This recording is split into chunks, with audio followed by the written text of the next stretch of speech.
سکتا ہے، قرآن بھی پڑھ سکتا ہے، روزہ بھی رکھ سکتا ہے، صدقہ و خیرات بھی کر سکتا ہے، ذکر و اذکار بھی کر سکتا ہے، تمام اچھے برے کام کر سکتا ہے، لیکن جب انتقال ہو گیا حضور فرماتے ہیں ان قطع عنہ عملہ، تب اس کے یہ عمل کا سلسلہ بالکل ختم ہو گیا،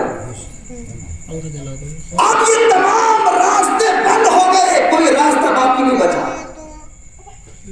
الا من ثلاثہ۔ لیکن حضور فرماتے ہیں تین چیزیں ایسی ہیں، تین چیزیں اگر تم نے دنیا میں رہ کر کے وہ تین کام کر لیے تو اگرچہ تمہارا انتقال کیوں نہ ہو جائے، قبر میں کیوں نہ پہنچاؤ، لیکن ثواب پھر بھی آپ کو برابر ملتا رہے گا۔ الا من صدقۃ جاریۃ، حضور فرماتے ہیں نمبر 1 صدقہ جاریہ کر جاؤ، مر گئے جب تک زندہ ہو تب بھی ثواب ملے گا، جب دنیا سے چلے جاؤ گے قبر میں پہنچاؤ گے تب بھی ثواب ملے گا۔ سبحان اللہ، صدقہ جاریہ کر جاؤ۔ نمبر 2 حضور فرماتے ہیں او علم ينتفع به، یا ایسا علم چھوڑ جاؤ کہ جس سے لوگ فائدہ حاصل کریں۔ کون سا علم؟ کہ علم کو حاصل کرو، سیکھو، پھر دوسروں کو سکھاؤ۔ تم مر بھی گئے جن کو تم نے سکھایا وہ اوروں کو سکھائیں گے تو سکھائیں گے وہ، جتنا ثواب سکھانے والوں کو ملے گا اتنے ہی ثواب تمہیں قبر کے اندر ملتا رہے گا۔ اور حضور فرماتے ہیں او ولد صالح يدعو له، کہ ایسی نیک اولاد چھوڑ جاؤ جو تمہارے لیے دعائیں استغفار کرتے رہے تو اس کا ثواب بھی تمہیں قبر کے اندر ملتا رہے گا۔ اور حدیث پاک کے اندر تو یوں آتا ہے کہ اگر نیک اولاد اگرچہ وہ ماں باپ کے حق میں دعا نہ کرے، حضور فرماتے ہیں اولاد نیک ہو اگرچہ وہ تمہارے حق میں دعا نہ کرے، لیکن اگر وہ نماز پڑھیں گے تو جتنا ثواب اللہ ان کو عطا فرمائے گا اتنے ثواب والدین کو قبر کے اندر عطا فرمائے گا۔ نیک اولاد ہو اگر وہ صدقہ و خیرات کریں گے جتنا ثواب ان کو ملے گا اتنا ہی ثواب والدین کو قبر کے اندر ملے گا۔ تو یہ تین چیزیں ایسی ہیں کہ اگر انسان کر جائے صدقہ جاریہ، چاہے اپنی طرف سے کرو، اپنے بھائی کی طرف سے کرو، والدین کی طرف سے کرو، یہ رب کی شان ہے، رب کے خزانے میں کوئی کمی نہیں ہے، وہ جتنا تمہیں عطا فرمائے گا اتنا ہی ان کو عطا فرمائے گا۔ یا ایسا علم چھوڑ جاؤ جس سے لوگ فائدہ حاصل کریں، یا ایسی نیک اولاد چھوڑ جاؤ کہ جو بعد مرنے کے انتقال کے تمہارے حق میں دعا استغفار کرتے رہے۔ لیکن بہت کم ہے ایسی اولاد کہ جو والدین کے انتقال کے بعد ان کے لیے دعائیں استغفار برابر کرتے رہے، بہت کم ہے۔ ہم نے ایسے بھی دیکھا کہ باپ کی یا ماں کے بھائی کے انتقال کو 6 مہینے نہیں گزرتے، وہ شادی بیاہ آ جائے تو جس گھر میں 6 مہینے پہلے ماتم تھا، ایک صدمہ تھا، اب 6 مہینے کے بعد اسی گھر میں ڈی جے آ کر کی کمپنیاں آ کر کے یعنی شادیاں رچائی جا رہی ہیں، خوشیاں منائی جا رہی ہیں، سب ختم۔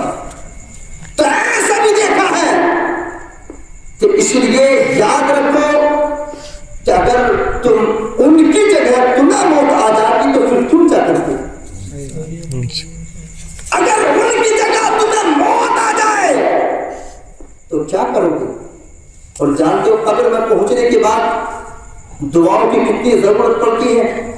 حضور فرماتے ہیں من میت فی القبر الا کالغریق المتغطس فی البحر ينتظر دعوة من اب او ام او اخ او صدیق۔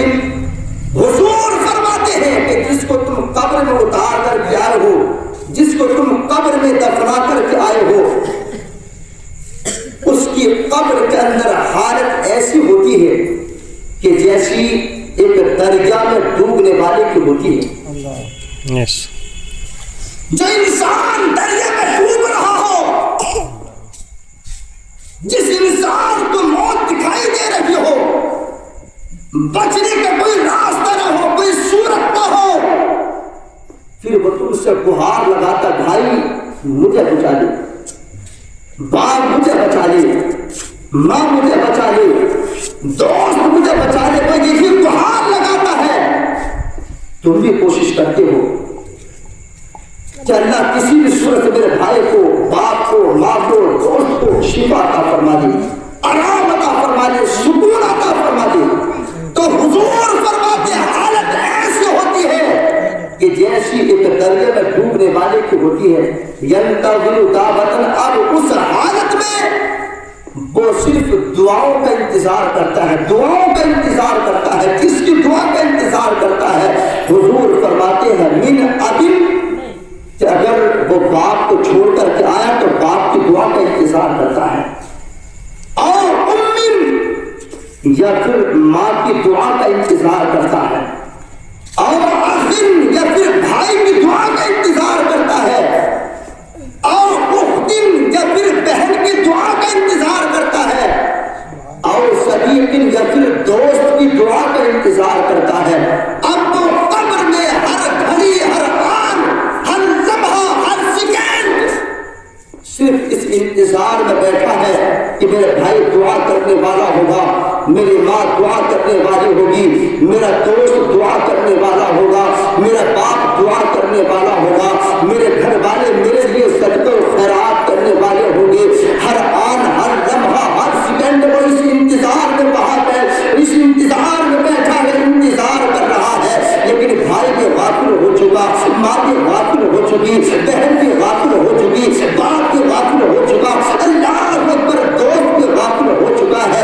دنیا کے اندر حال میں یہ تھا کہ ایک لمحہ تو تکلیف کو برداشت نہیں کر سکتا تھا، لیکن جب جدا ہو گیا تو اس کی تکلیفوں کو بھول گیا، مصیبت کو بھول گیا، پریشانی کو بھول گیا۔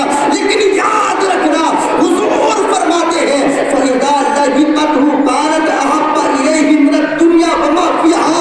اے میرے بھائی، جب اس کے لیے دعا کر دی جاتی ہے، دعائے استغفار کر دی جاتی ہے، تو وہ دعائے استغفار اس کے لیے ایسی ہوا کرتی ہے کہ اگر پوری دنیا کو ایک پلے میں رکھ دیا جائے، پوری کائنات کو ایک پلے میں رکھ دیا جائے، اور تیری دعا کو ایک پلے میں رکھ دیا جائے، تو جتنا وہ خوش تیری دعا سے ہوگا، پوری کائنات سے اتنا کچھ نہیں ہوگا۔ یہ سب سبحان اللہ۔ فَإِذَا لَهِقَتْهُ كَانَتْ أَحَبَّ إِلَيْهِ مِنَ الدُّنْيَا وَمَا فِيهَا، پھر وہ دعا اس کے لیے ایسے ہوتی ہے کہ پوری دنیا بھی اس کی دعا کے مقابلے میں اس کو خوش نہیں کر سکتی ہے۔ وَإِنَّ اللَّهَ عَزَّ وَجَلَّ لَيُدْخِلُ عَلَىٰ أَهْلِ الْقُبُورِ مِنْ أَهْلِ الْأَرْضِ مِنْ دُعَاءِ أَهْلِ الْأَرْضِ۔ اب حضور فرماتے ہیں کہ اب زندوں کی طرف سے، زمین والوں کی طرف سے قبر والوں کے لیے دعائے استغفار کرنا، جب زمین والے قبر والوں کے لیے دعائے استغفار کرتے ہیں، وَإِنَّ اللَّهَ عَزَّ وَجَلَّ لَيُدْخِلُ أَمْثَالَ الْجِبَالِ، تو پھر مولا زمین والوں کی دعا کی برکت سے قبر والوں، ان کی قبروں میں پہاڑوں کے برابر نور کو پیدا فرما دیا کرتا ہے، نور کو بھر دیا کرتا ہے۔ بس آخری جملہ حضور فرماتے ہیں وَإِنَّ هَدِيَّةَ الْأَحْيَاءِ إِلَى الْأَمْوَاتِ الْإِسْتِغْفَارُ لَهُمْ۔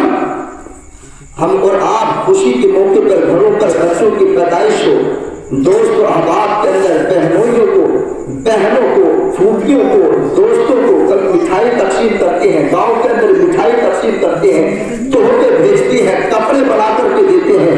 لیکن حضور فرماتے ہیں کہ جب تمہارے عزیز دنیا سے رخصت ہو جائیں، انتقال کر جائیں، تو پھر ان کے لیے بھی تحفے بھیج دیا کرو، ان کے لیے بھی یہ انعامات بھیج دیا کرو۔